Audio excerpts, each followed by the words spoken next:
नगर पंचायत व वार्ड आदि के चुनाव घोषित हो चुके हैं, जिसका बीएसपी स्वागत करती है। साथ ही ये भी उम्मीद करती है कि यूपी सरकार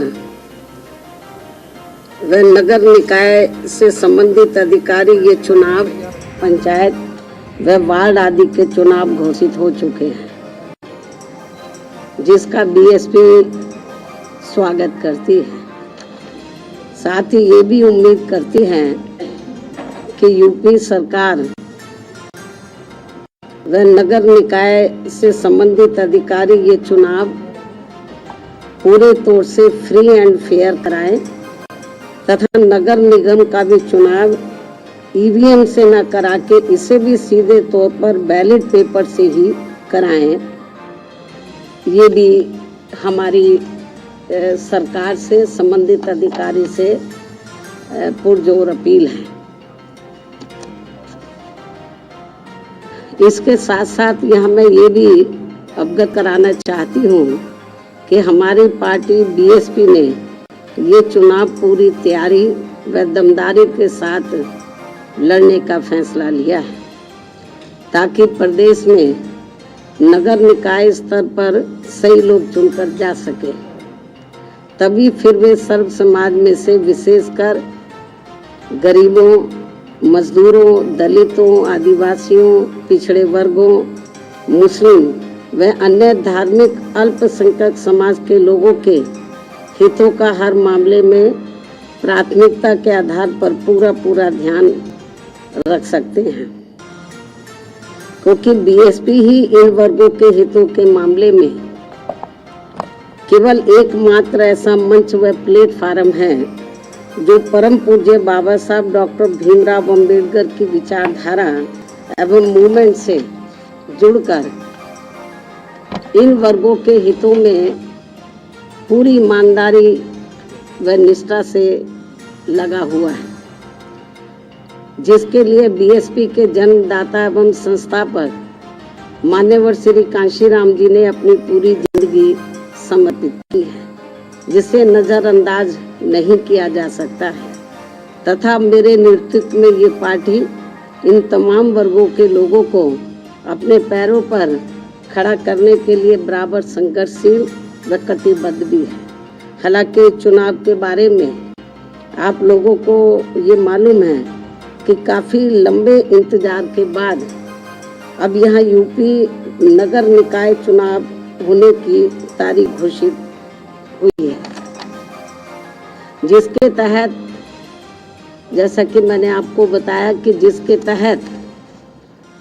प्रदेश के सभी नगर निगम, पार्षद, नगर पालिका, नगर पंचायत व वार्ड आदि के चुनाव होने हैं,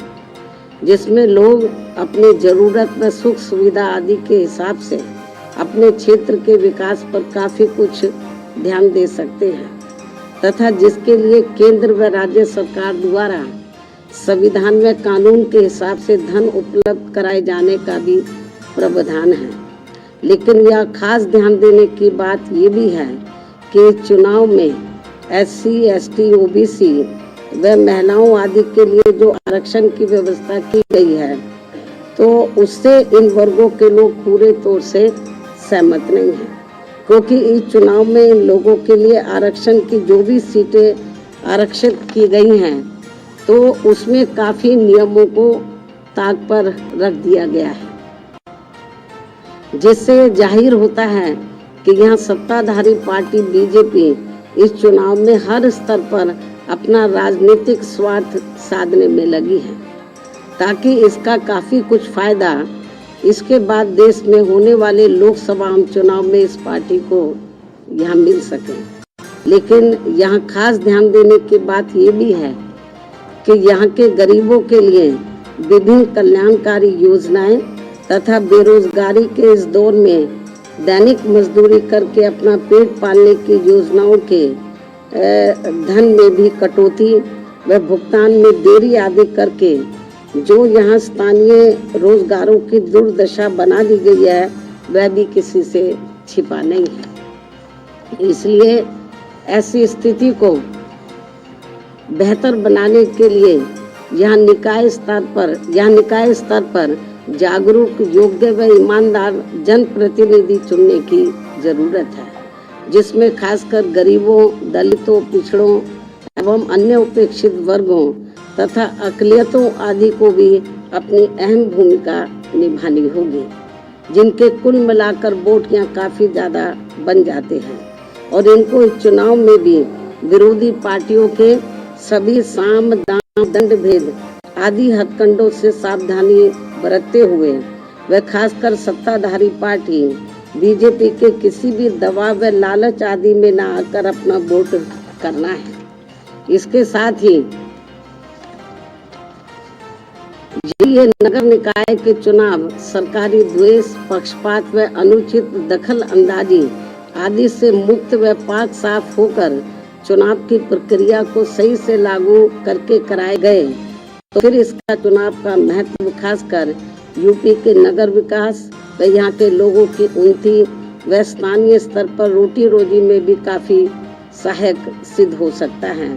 लेकिन ऐसा यहाँ अब तक होता हुआ बहुत कम ही देखने को मिलता है। फिर भी इस लक्ष्य की प्राप्ति के लिए सावधानी व समझदारी का सामूहिक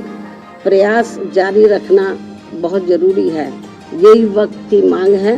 तथा यहाँ लोकतांत्रिक व्यवस्था का तकाजा भी है। इसके अलावा ये भी सर्वविदित है कि विरोधी पार्टियों में भी विशेषकर भाजपा के लोग सपा राज की तरह ही इस चुनाव को किस प्रकार से चुनौतीपूर्ण लेकर अनेकों प्रकार के हथकंडे अपनाने तथा हर प्रकार के जोड़ तोड़ आदि करने में ही लगे हैं, जिसके तहत अब यहाँ इनकी संकीर्ण राजनीतिक स्वार्थ की खातिर पसमानदा मुस्लिम समाज का राग आपना भाजपा व आरएसएस एंड कंपनी का नया शिगुफा बनकर लोगों के सामने आ रहा है, जबकि मुस्लिम समाज वास्तव में पहले मुसलमान हैं तथा उनके प्रति भाजपा की सोच, नीति, नियत व उनका ट्रैक रिकॉर्ड कितना द्वेषपूर्ण व घातक है ये किसी से छिपा नहीं है। साथ ही भाजपा के मुस्लिम समाज के प्रति नेगेटिव सोच का ही परिणाम है कि इनकी सरकार में भी वे लोग लगभग उतने ही गरीब, पिछड़े, त्रस्त एवं जान माल व मजहब आदि के मामलों में भी अपने आप को वैसा ही असुरक्षित महसूस करते हैं जितने वे कांग्रेस पार्टी के राज में करते थे। इस प्रकार मुस्लिम समाज का दलितों एवं अति पिछड़ों की तरह ही पसमानदा व उपेक्षित बने रहना अति दुखद ही नहीं बल्कि अति दुर्भाग्यपूर्ण भी है। वैसे वर्तमान में भाजपा व पिछली कांग्रेसी एवं सपा सरकार की गलत नीतियों व जन विरोधी कार्यकलापों आदि के कारण ही यहाँ केवल दलित, आदिवासी, अति पिछड़े व मुस्लिम समाज की पसमानदा मुस्लिम समाज ही यहाँ केवल दलित, आदिवासी, अति पिछड़े व मुस्लिम समाज ही पसमानदा नहीं बना हुआ है बल्कि अब तो यहाँ गरीबी, बेरोजगारी के साथ साथ शिक्षा, स्वास्थ्य व सड़क आदि की भी बदहाल हुई स्थिति के कारण पूरा उत्तर प्रदेश ही एक प्रकार से पिछड़ा हुआ पसमानदा समाज बन गया है। जबकि बीएसपी की यूपी में 4 बार रही सरकारों में सर्व समाज के हित व कल्याण तथा सुरक्षा व सम्मान आदि के साथ साथ हमेशा उपेक्षित रहे यहाँ दलित, आदिवासी, पिछड़ा एवं अक़लियत समाज के लोगों के, मुस्लिम व अन्य अक़लियत समाज के लोगों के जान माल व मजहब आदि की सुरक्षा तथा न्याय की गारंटी का यहाँ पहली बार कानून द्वारा कानून का राज स्थापित करके सबको न्याय सुनिश्चित करने का ईमानदार प्रयास किया गया है। इसलिए बीएसपी पर ही पूरा भरोसा करके वर्तमान में जो यहाँ नगर निकाय के चुनाव हो रहे हैं तो उसमें प्रदेश की जनता को विरोधी पार्टियों व खासकर सत्ताधारी भाजपा के चुनावी हथकंडों एवं मिथ्या प्रचारों आदि से सतर्क रहते हुए तथा उनके लुभावने वायदों के बहकावे से मुक्त होकर व इनके भड़काऊ भाषणों आदि से भी सावधानी बरतते हुए केवल बीएसपी के उम्मीदवारों को वोट देकर अपनी पार्टी बीएसपी को ही, जिसकी विचारधारा एवं सिद्धांत सर्वजन हिताय व सर्वजन सुखाय की नीतियों पर ही आधारित है, तो उसे जरूर कामयाब बनाना है।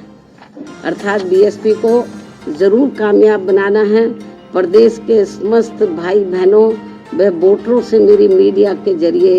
यही पुरजोर अपील है। धन्यवाद।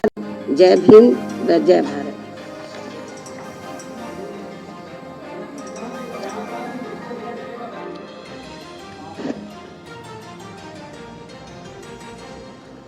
इस संबंध में आज मैं ये स्पष्ट कर देना चाहती हूँ कि प्रयागराज में पिछले दिनों श्री उमेश पाल की हुई हत्या को लेकर अभी तक मीडिया के जरिए जो भी तथ्य सामने आ रहे हैं या आए हैं, और इस हुई घटना में खासकर अतीक की पत्नी का नाम आते ही वह उसके फरार होने पर अब स्थिति बदल गई है। ऐसी स्थिति में अब हमारी पार्टी ना तो अतीक की पत्नी को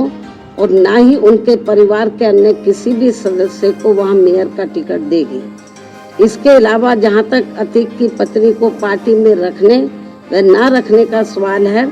तो उनके पुलिस के गिरफ्त में आते ही जो भी इस केस को लेकर उनके बारे में तथ्य उभर कर सामने आएंगे, तो तब इसका भी जल्दी ही फैसला कर दिया जाएगा, क्योंकि हमारी पार्टी कानून से ऊपर नहीं है, अर्थात कानून का पूरा पूरा सम्मान भी करती है।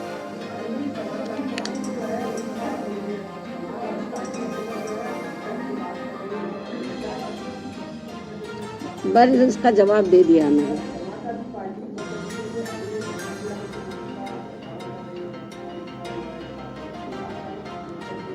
इसका जवाब मैं ट्वीट के जरिए दे चुकी हूँ। धन्यवाद।